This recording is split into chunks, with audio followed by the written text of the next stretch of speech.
Magandang hapon po sa ating lahat. Good afternoon, our dear brothers and sisters in Christ. Sa buwan ng Agosto, ipinagdiriwang sa Pilipinas ang buwan ng lingguang wika, the month of our national language. Kaya po, ang ating misa ngayon, para po sa information po ng mga aliman, ang wika po natin ginagamit ay wikang Pilipino. Although I will also give some reflection in English, hopefully we could understand what my reflection for this Sunday is all about. Tulad ng sabi ko po, pakisabi po sa inyong katabi, good sight to be here. Salamat sa Diyos at narito ka. Salamat sa Diyos at nandito kayo. May tanong ko po, who among you here, they have experiencing problems in life? Pakitasan ko. Sino po yung mga problema dito? Pakitasan ka ba?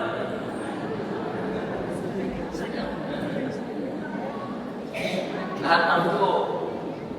Ang walang problema dito, pakitas po ang dalawang paa.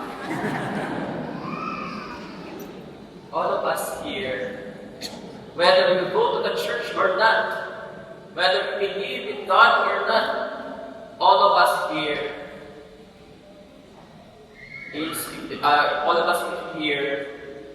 have problems. Walang tao ang walang problema.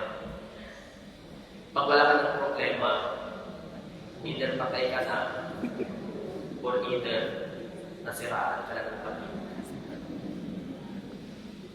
That is why, my dear brothers and sisters, I want you to bring three things, three statements that you could bring at home. Number one, all of us can walk on the water. Naniniwala mo ba kayo na lahat tayo pwedeng maglakad sa tubig? Hello po. Baka mamaya may susubok mo mamaya.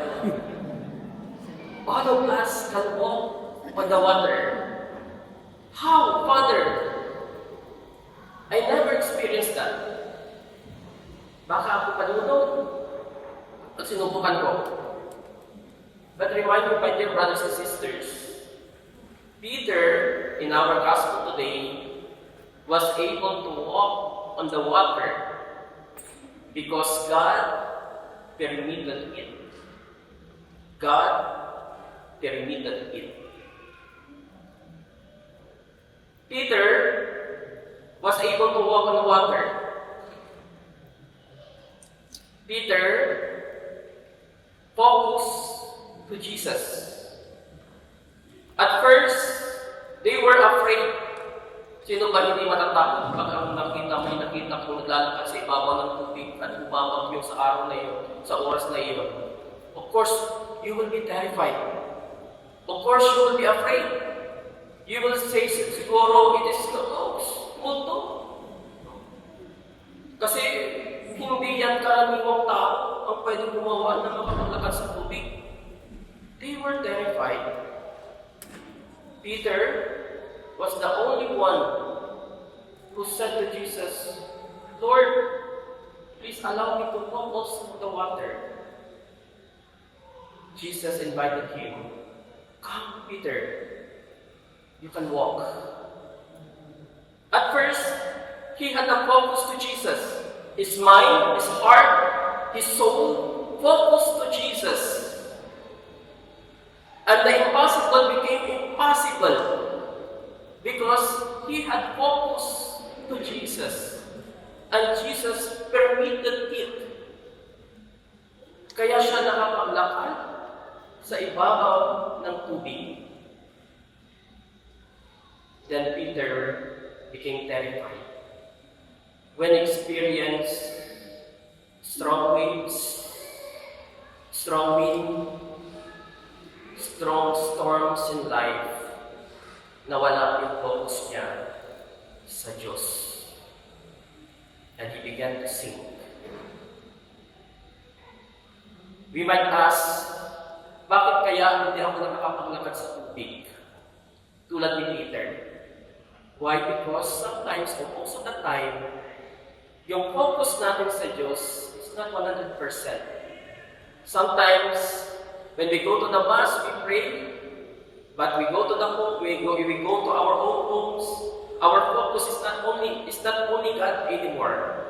Our focus is our family, our work, our things to do this weekend or weekdays. Nawawala yung focus. And that is why we could hardly walk on the water. A friend texted me one time, Father, sabi niya sa akin, Father, sa langit po ba kapag tayo ay namatay na at napunta na tayo sa langit, marunong na ba akong lumangoy? Kasi dito sa lupa, hindi ako marunong lumangoy. Pero sa langit pa, kaya ko pang lumangoy. Then ang sabi ko sa kanya, hindi lang siguro kaya lumangoy. Baka makakalakad na tayo sa ibabaw ng tubig. Dito sa lupa, hindi natin kaya lumipad. Baka sa langit, nakakalipad na tayo. Yung imposible, magiging posible na.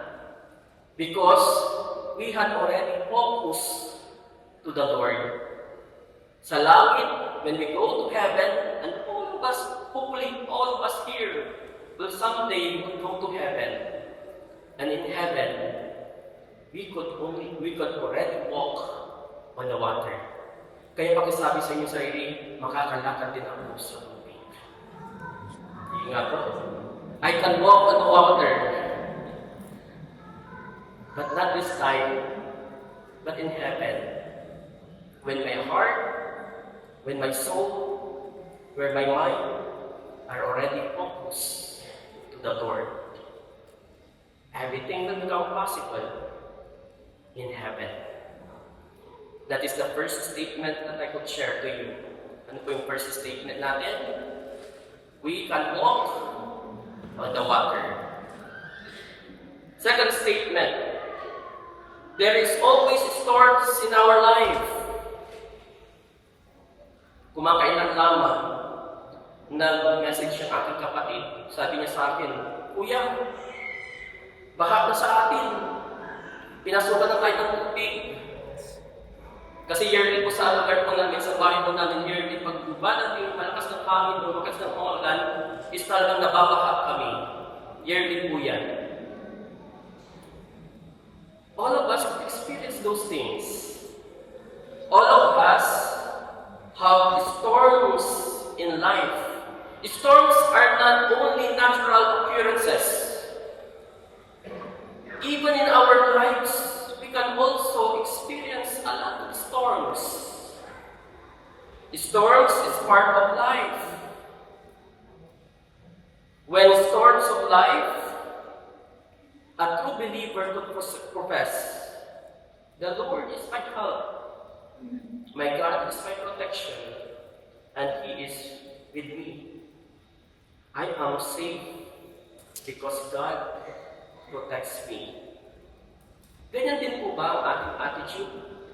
When the problem comes into our lives, ano ang ating ginagawa? Ano ang ating nararanasan? When we're experiencing sadness because of the loss of our beloved loved ones, when we have sickness that until now there is no curable about the sickness that we have, when we have problems with our families, with your husbands, and with your wife, when we have problems in this community, ano ang kadalasan ginagawa natin? Kadalasan kasi, tayo ay panay na reklamo. Kadalasan kasi, when we have problems, nakikipag-away tayo. When we have experiencing problems, nagtatakot tayo. When we are experiencing problems, tayo ay naglalasing, nagsusugal, at kung ano-ano pa na ating ginagawa. be storms in life, my dear brothers and sisters. Pero tandaan natin, dadaan iyan. Lilipas iyan. Hindi pa katapusan ng mundo. Every time you're experiencing problems, tell to yourselves, I have God. And my God is bigger than my problems. It is not yet the end of the world. The saints, our saints, never prayed that the rain will stop. They have learned how to dance under the rain. It is all about attitude. Peter, from the beginning, focused to Jesus. But after seeing the storms, he began to sing. Kasi, mas naging focus ni Pedro yung problema, yung kalamidad, kaysa tingnan si Jesus bilang kanyang Diyos. Lahat may problema. Kung gusto mong magpatagumpay sa iyong problema, harapin ito. Huwag iwasan, huwag taguan, huwag layuan, at huwag pindanhin sa bahay ang problema. Peter was able to walk on the water, but the strong wind frightened him. He began to sink. Winds, waves, and storms of life will surely come. But we must learn from Peter's experience. Keep our eyes fixed on Jesus. And even in the moment that we feel sinking because of the problems that we have, because of the difficulties that we could experiencing, don't forget to cry out to Jesus and tell Him, Lord, save me. Save me from these storms of life. The enemy or the devil wants you to believe that God is gone, that God has abandoned you. But the truth is, God is there in the silent, right in the middle of the storms, accompanying you.